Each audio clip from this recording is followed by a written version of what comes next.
यह पक्ष और विपक्ष की सामूहिक जिम्मेदारी है कि सदन की डिग्निटी, डेकोरम और प्रेस्टीज पर आंच न आने दें। धन्यवाद करता हूं क्योंकि आपने बहुत बड़ा ज्ञान हमको दिया। आप चेयर पे आरोप लगाते हैं, चेयर का पक्ष नहीं सुनते। पंडित जवाहरलाल नेहरू जी का कोर्ट में कर रहा हूं। ये करते रहेंगे, ये हमारा राइट है, लेकिन आप पुलिस को लाके, मिलिट्री को लाके यहाँ हाउस चलाना चाहते हैं। हम माननीय सदस्यों को सेल्फ इंट्रोस्पेक्शन करना चाहिए कि क्या ऐसे काम सदन की गरिमा मर्यादा बढ़ाते हैं। जैसा कि आप सभी जानते हैं, सदन का वह एरिया जिसे आम भाषा में वेल कहते हैं, उसकी एक सैंक्टिटी है और वहां पर एंट्री रेगुलेटेड है। वहां जाकर नारे लगाना, सदन की कार्यवाही बाधित करना सर्वथा अनुचित है। उस स्थान की सैंक्टिटी वायलेट करना सदन की गरिमा गिराने जैसा है।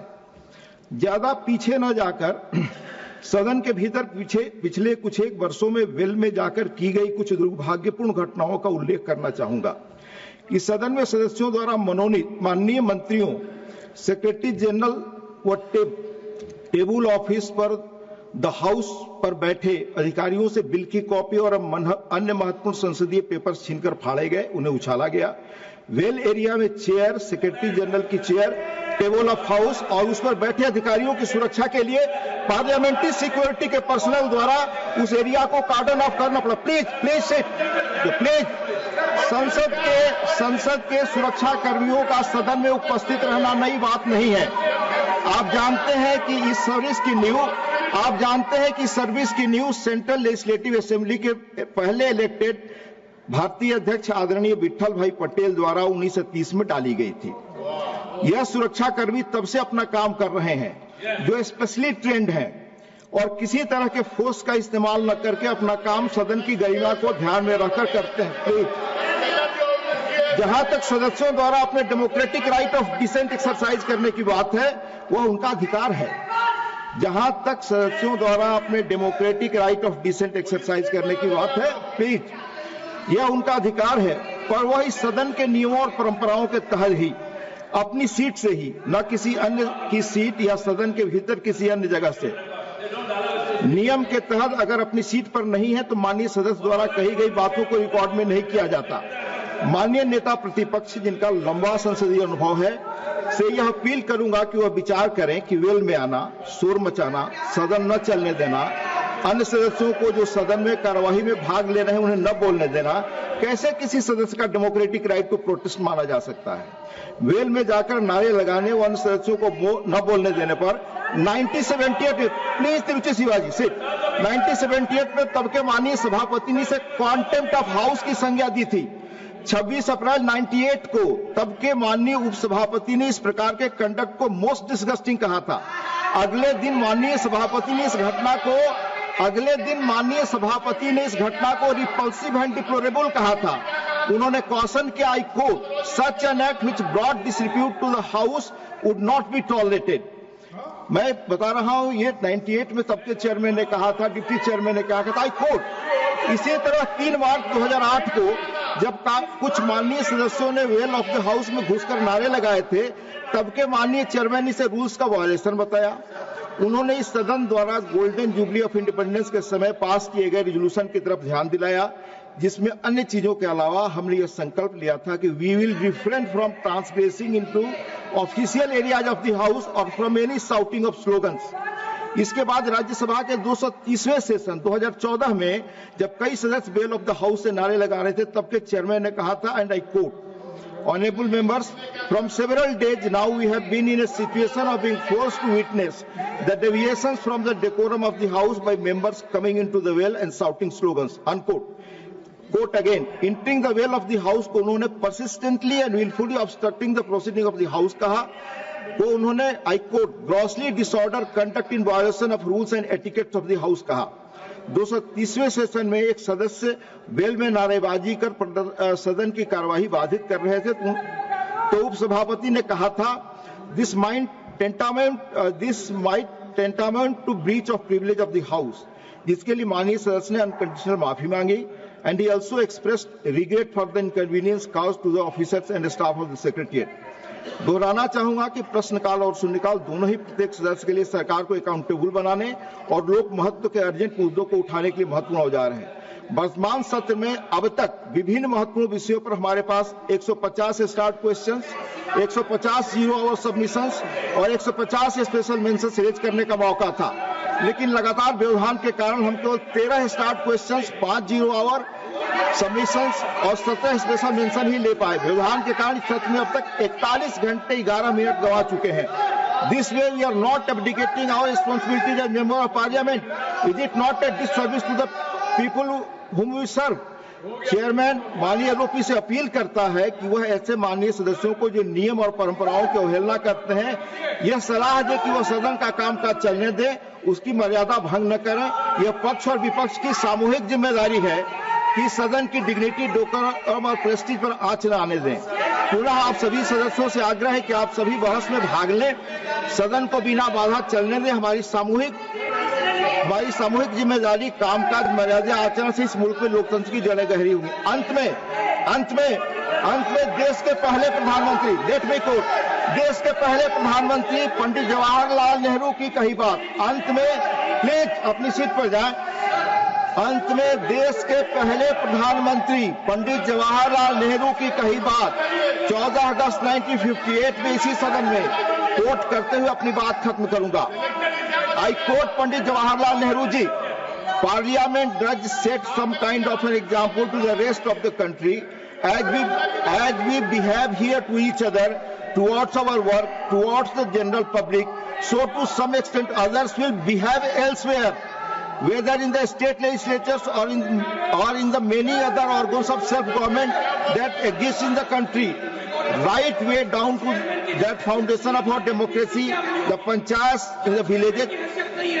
पंडित जी का कोट पढ़ रहा हूं, पढ़े आप चुप रहें। When the panchayats will be affected by this poll we set in the sovereign Parliament of India, therefore we on all of us rests this great responsibility, not only to behave as we should behave, but to remember always that a million eyes are upon us, and we may not do something that brings the slightest discredit on Parliament or set a wrong line before the people. Thank you माननीय लोग। Please आप लोग seat पे, मैं माननीय आरोपी को बोलने की इजाजत दूंगा। आप सब सीट पे जाएं, आप सभी सीट पे जाएं। आप चेयर पे आरोप लगाएंगे, चेयर की भी बात नहीं सुनते। आप चेयर पे आरोप लगाते हैं, चेयर का पक्ष नहीं सुनते। पंडित जवाहरलाल नेहरू जी का कोर्ट में कर रहा हूं। Renuka ji please go back to your chair. एक मिनट, आप सीट पर जाएं, आप सभी सीट पर जाएं। माननीय आरोपी को मैं बोल रहा हूं, प्लीज आपका धन्यवाद करता हूं कि please Tiruchi ji, I am allowing you to speak. एक minute only LOP, nobody else, please. No, don't create LOP, only LOP, only LOP. अरे सर, मैं आपका धन्यवाद करता हूं क्योंकि आपने बहुत बड़ा ज्ञान हमको दिया जो हम नहीं लिया मैंने आपसे सर। नहीं लिया। हम बहुत से जो रेफरेंसेस थे जो पढ़े नहीं थे, आपने हमको पढ़ाया, इसीलिए आपको धन्यवाद देता हूं। और सर दूसरी चीज, मैंने क्या लिखा आपको, मैंने पढ़ता हूं। I am writing to you on behalf of the opposition parties in Rajya Sabha.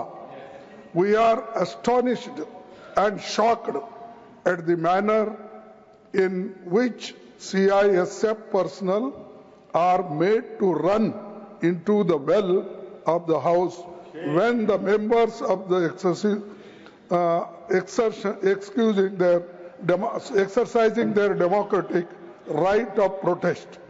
We saw this yesterday and we saw this today. As well as has our parliament being reduced to such a level, this is most objectionable and we condemn it unequivocally.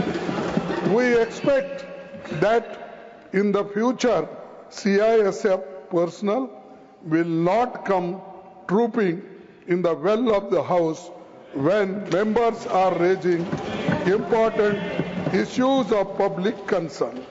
ये इतना ही लिखा और मैं आपको letter भेजा। Naturally to inform every members. It is not possible. So I gave press note that I have written like this. One thing, sir, shall I ask you? In last time when Jaitley ji was upper house LOP and Sushma Swaraj ji was Lok Sabha LOP. What they said? उन्होंने क्या कहा? उन्होंने ये कहा disturb करना ये भी एक डेमोक्रेटिक प्रोसेस को स्ट्रेंथन करने के लिए, और ये कोई प्लीज बोले ना, एलओपी जी को बोले प्लीज। वो ये कोई बड़ी बात नहीं, ये डेमोक्रेटिक वे में ही हम प्रोटेस्ट कर रहे हैं और ये करते रहेंगे, ये हमारा राइट है। ये उन्होंने कहा तो अगर मैं लेटर लिखा, आपको इतना क्यों ऑब्जेक्शन? टू सेव बोलिए एलओपी बोलिए, आपने बोल दिया to safeguard the interest said outside the parliament. सारी बातें आउटसाइड हाउस में हुई थी, मेरा दायित्व था आपको बताना। सीआरएसएफ को अंदर लाते हो, मैं फिर सीआरएस को अंदर, क्या हम टेररिस्ट है? ये पहले तो यहाँ के स्टॉप पार्लियामेंट को प्रोटेस्ट करती थी। It was Parliament Security Service. Nothing is going on record. I'll come on 267.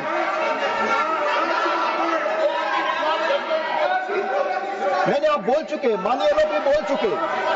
Please, आपने अपनी बात कह ली माननीय एलओपी, आपने कह लिया। माननीय एलओपी को माइक दे। बोले हमारे आप सभी। हाँ, सर आप अपनी सीट पे जाएंगे sir. Please go back your seat. हमारे पार्लियामेंट के स्टाफ, एक मिनट, हमारे पार्लियामेंट के स्टाफ इतना सशक्त है कि हमारे को प्रोटेक्ट करने में वो मजबूत है और वो आपके कंट्रोल में आते हैं। लेकिन आप पुलिस को लाके, मिलिट्री को लाके यहाँ हाउस चलाना चाहते हैं। Sir, I want to correct you. House चलाना चाहते हैं। धन्यवाद। इसी हाउस में, धन्यवाद माननीय सर, इसी हाउस में पार्लियामेंट सिक्योरिटी के लोग राजनारायण जैसे आदमी को कोई नहीं यहाँ भ्रमित करने वाली चीजें न बोले। उठा के बाहर फेंका था। नो प्लीज, लेकिन आप हमको ये जो जिस ढंग से जो ट्रीट कर रहे हैं 267 विट्ठल भाई पटेल से लेकर 267 तक आप उदाहरण दे रहे हैं। 267 हम क्या उतने अज्ञानी हैं? धन्यवाद। क्या हमको कोई समझ में नहीं आता? तो इसीलिए ये चीज को मैं कंडेम करता हूँ, प्रोसीडिंग से निकाल दीजिए। I want to clarify, parliament security service के लोग ही इंटर कर सकते हैं और हमेशा आते हैं जब जरूरत पड़े। It should be removed from the proceeding. अगर आप ये वीडियो YouTube पर देख रहे हैं तो हमारे चैनल को सब्सक्राइब कर बेल आइकन दबाएं और Facebook पर देख रहे हैं तो हमारे पेज को लाइक करें।